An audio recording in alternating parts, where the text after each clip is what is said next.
The emergency alarms screamed through the Prometheus dawn as the colony ship tore through the atmosphere of an unknown planet. Fire crawled across the hull like hungry fingers. Inside the evacuation bay, parents scrambled to secure their children in escape pods. Sarah Thornwood held her baby boy close to her chest, tears streaming down her face. The pod was ready. She kissed little Cale's forehead one last time and placed him inside the safety harness. Her husband James sealed the pod door just as another explosion rocked the ship. "Launch now," James screamed into the comm system. His fingers slammed the emergency release button. The pod shot away from the dying ship. But something went wrong. The pod's navigation system sparked and died. Instead of following the other escape pods to the rally point, it veered off course, spiraling toward the volcanic mountains below. Sarah and James never saw their son again. The Prometheus dawn exploded 3 minutes later, scattering debris across the red sky.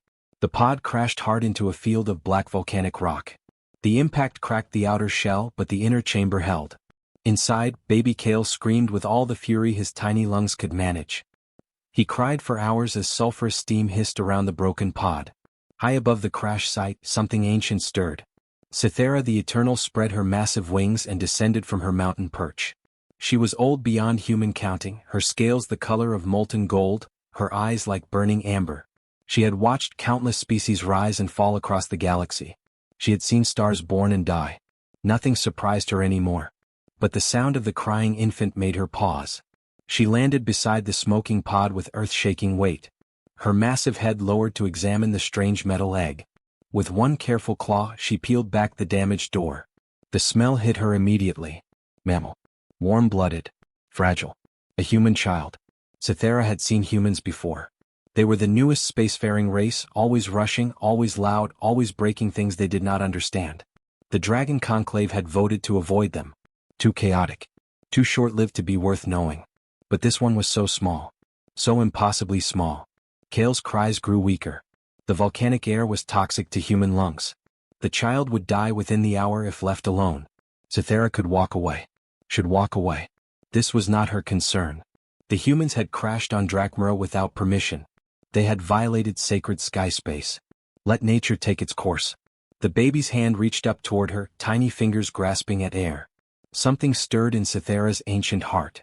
She remembered her own hatchling, lost to a disease 1,000 years ago. She remembered the feel of fragile new life. This human child had done nothing wrong. He had not chosen to fall from the sky. He simply wanted to live. Foolish, Cythera muttered in the rumbling dragon tongue. Utterly foolish. She reached down and carefully lifted the infant in her clawed hand. Cale was so small he fit in her palm. She brought him close to her chest, where her inner fire burned warm but not hot. The child's crying softened. His breathing steadied in the warmth. Cythera spread her wings and launched skyward, the human baby cradled against her scales. Below, other dragons had gathered at the crash site, investigating the wreckage. They looked up in shock as their matriarch flew past with her impossible cargo. "Cythera, what have you done?" called out Vermithrax, a younger dragon. The ancient matriarch did not answer. She flew toward her lair in the highest peak, where the air was clean and the fire pools burned bright. She had made her decision. The humans had abandoned this child. The universe had delivered him to her doorstep. By dragon law that made him hers to protect. She would raise him as her own. Cale was 5 years old when he first understood he was different. The dragon hatchlings were practicing their fire breathing in the training grounds. Flames shot across the volcanic stone in brilliant reds and oranges. The young dragons roared with pride. Cale took a deep breath and tried. Nothing came out except air. The other hatchlings laughed.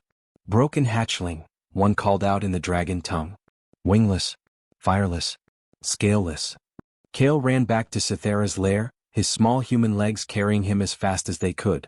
The ancient dragon found him crying behind a pile of heated rocks. "Why am I different?"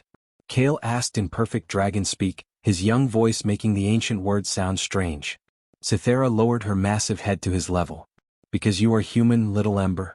You were not born from fire like us. You were born from something else." "What?" "Adaptability," Cythera said. "Your kind survives not through strength but through cleverness." Cale did not understand. But he would learn. By age 10, Cale had stopped trying to be a dragon. Instead, he became something new. While the dragon hatchlings relied on their natural weapons, Cale learned to make his own. He collected fallen dragon scales from the molting grounds and tied them to wooden handles with fire-resistant plant fibers. His first knife was crude, but it worked.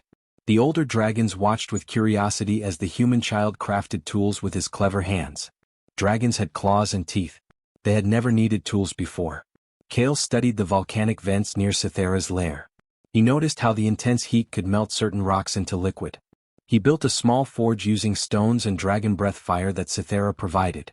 Soon he was shaping volcanic glass into sharper blades than any dragon claw. Fascinating, rumbled Karath, one of the elder dragons.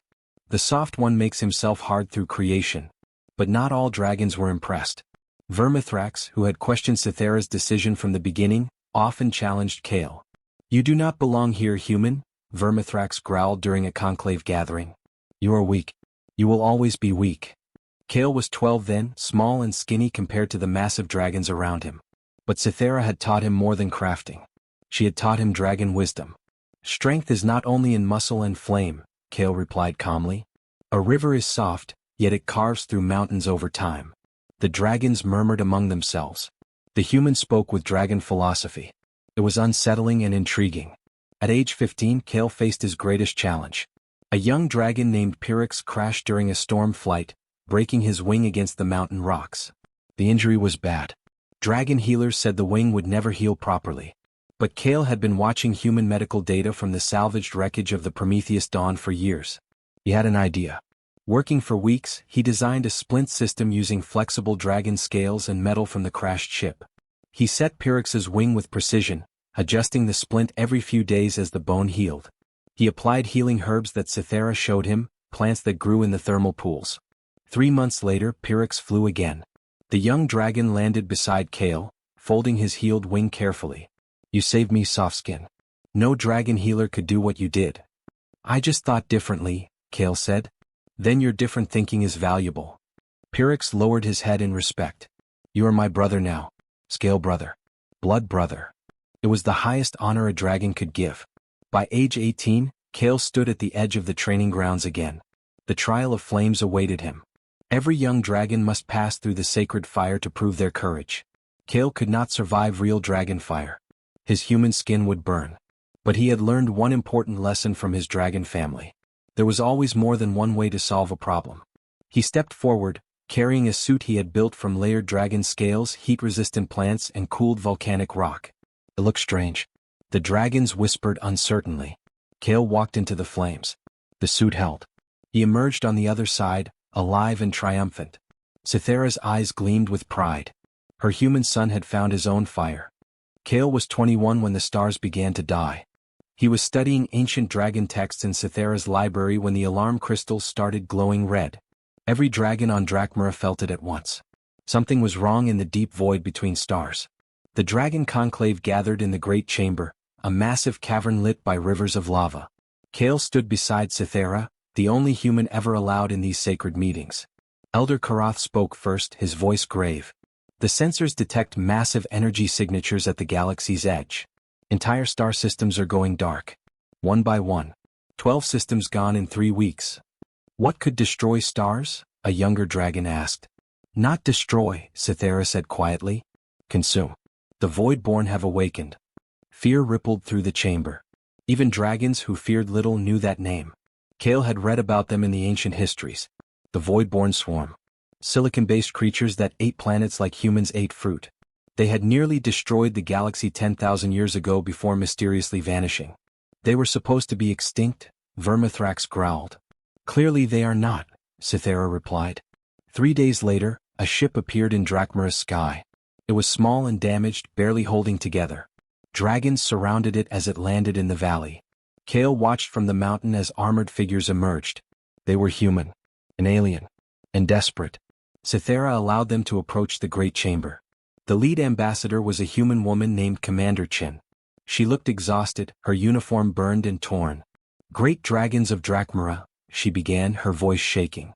"The Galactic Coalition begs for your help. The Voidborn swarm is destroying everything. We have lost 50 billion lives. Our weapons barely scratch them. Our fleets are broken. You are our last hope." The dragons remained silent. "Please," Chin continued. "We know dragons have stayed neutral for thousands of years. But if the swarm is not stopped, there will be nothing left. Not for us. Not for you. They will consume the entire galaxy. Vermithrax stood, his scales bristling with anger. Your kind rushed into the stars too quickly. You built without wisdom. You expanded without thought. This is the consequence of your chaos. Why should we pay for your mistakes? Because living beings are dying, Kale said quietly. Every dragon head turned toward him. Humans were never supposed to speak in the conclave. Kale, Cythera warned. But he stepped forward anyway. Commander Chin, are human colonies being attacked? Chin nodded, tears in her eyes. Yes. New Terra fell yesterday. That was a colony of 15 million people. Most of them were children. Families. They had no weapons, no defenses. The swarm took them all. Kale felt something twist in his chest. He had never met another human besides the ones in old recordings from the crashed ship. But these were his people. His species. Children like he had once been. That night, Kale could not sleep. He went to the archive chamber and searched through the oldest dragon records. There had to be something. Some clue about how the Voidborn were defeated before. He found it in a text so ancient the language had changed 3 times. The Voidborn were not always monsters. They had been scientists once. Explorers. Something had corrupted them, broken their minds, turned them into an endless hunger. They were not destroyed last time, Kale whispered to himself. They were put to sleep somehow. Cythera found him at dawn, still reading by crystal light. You are thinking of leaving, she said. It was not a question. I have to, Kale replied. I am human, mother. Those are my people dying out there. You are also dragon. You are my son. Then I am both. Kale stood and faced his dragon mother. You taught me to think across centuries. To see patterns others miss. Humans taught me to adapt and innovate. Maybe that combination is what the galaxy needs right now. Cythera was quiet for a long moment. Then she lowered her great head and touched it gently to Kale's forehead. Go then, little Ember. Show them what a human raised by dragons can do. Kale arrived at Coalition Command aboard Pyrrhix's back. The dragon landed on the military station's docking bay, crushing several cargo containers under his weight. Alarms blared. Soldiers raised weapons. Hold fire. Commander Chin ran forward, waving her arms. He is with me. Kale slid down from Pyrrhix's shoulder, wearing armor made from dragon scales. Every human in the bay stared at him. He looked human but moved like something else. His eyes were calm and ancient, the way dragons watched the world. This is Kale Thornwood, Chin announced. Raised by dragons. He may be able to help us. General Marcus, a large man with gray hair and scars, laughed bitterly. A kid raised by lizards? This is what we have come to. Dragons are not lizards, Kale said in a voice that rumbled like distant thunder. And I have studied your enemy for 3 days without sleep. Your fleet formations are terrible. You fight like scattered prey. The Voidborn think as one mind. You must do the same. The general's face turned red. How dare you? He is right, Chin interrupted. She pulled up holographic displays of their last 3 battles.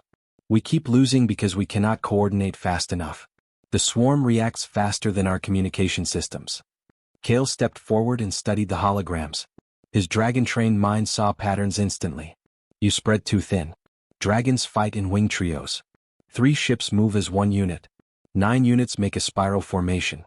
The Voidborn cannot predict spiral mathematics. Their minds are linear. That is crazy, Marcus muttered. Test it, Kale said simply. They did. In a small battle near the Arcturus colony, 3 coalition ships flew in perfect coordination using Kale's formation. They destroyed 5 Voidborn vessels without losing a single fighter. It was the first real victory in months. After that, the generals listened. But the soldiers did not trust him. Kale walked through the station and heard the whispers. Dragon boy. Freak. Not really human. He ate alone in the cafeteria. His manners were strange. He sat too still. He thought too long before speaking. One night, a woman approached his table. She was older with kind eyes. You are Kale Thornwood, she said. I am Dr. Sarah Thornwoodchin. Your father's sister. Your aunt. Kale stared at her. Family. He had family. She showed him pictures on a data pad. His parents on their wedding day. His mother holding him as a baby. His father laughing at something off camera. Kale touched the screen with trembling fingers. They talked about you every day, his aunt said softly. They never stopped looking. They died believing you were lost forever. For the first time in years, Kale cried. Not with dragon dignity but with human grief. 2 weeks later, the Voidborn launched their largest attack yet. They were heading for New Horizon, the coalition capital. 3 billion people live there. We cannot stop them, General Marcus said, looking at the sensor data. They have 200 ships. We have 40. Kale studied the battlefield hologram. The Voidborn were moving in their usual pattern. Overwhelming force. No creativity. Just hunger. We do not need to stop all of them, Kale said. Just their command node. Dragons taught me this. Cut off the head, the body fails. They do not have a head. They are a hive mind. Every hive has a central coordinator. Kale pointed to a ship in the middle of the formation. That one. I can feel it thinking differently. Feel it? What are you talking about? Kale closed his eyes. Cythera had taught him to sense energy patterns. Trust me. General Marcus looked at Commander Chin. She nodded. Do it, Marcus said. Kale led 20 ships in a suicide run. They used modified dragonfire bombs, weapons he designed using thermal technology from Drachmara. The bombs burned hotter than stars. The Voidborn could not absorb that much heat. They hit the command node perfectly. It exploded in a cascade of silicon and energy. The entire Voidborn fleet stopped moving. Just stopped. Floating dead in space. The coalition forces destroyed them easily. Back on the station, soldiers cheered Kale's name. General Marcus shook his hand. I was wrong about you, son. Kale smiled. But deep in his mind he had felt something during the battle. The Voidborn were not just attacking. They were screaming. Kale stood before the Coalition Council with an impossible idea. We should not destroy them, he said. We should heal them. Silence filled the chamber. Then everyone started shouting at once. They killed billions. General Marcus roared. They are monsters, another council member yelled. Kale waited for the noise to die down. When I destroyed their command node, I felt something. Bang. Terror. The Voidborn are not evil. They are broken. Commander Chin leaned forward. What do you mean broken? Dragons taught me to read energy patterns. During the battle, I touched their hive mind for just a moment. They are trapped in an endless nightmare. They consume because they are trying to fill an emptiness that cannot be filled. They are suffering. Let them suffer, Vermithrax growled. The dragon had come to the station to support Kale. They have caused enough death. But Cythera, who had also arrived, spoke softly. My son sees with both human heart and dragon wisdom. Perhaps we should listen. Kale pulled up his research. 10,000 years ago, the Voidborn were scientists. They tried to upload their minds into machines to become immortal. Something went wrong. The upload corrupted their consciousness. They forgot who they were. All that remained was hunger and fear. How do you know this? Marcus asked. Because I read the dragon archives. And because when I touched their mind, I felt it. I felt their screaming. Kale's voice shook. We can end this without more killing. But I need to go into their central nexus. Into the heart of the hive mind. That is suicide, Chin said. Not for me. Kale looked at his dragon mother. Cythera taught me meditation techniques that dragons use to survive thousands of years of memory. My mind can withstand pressure that would destroy others.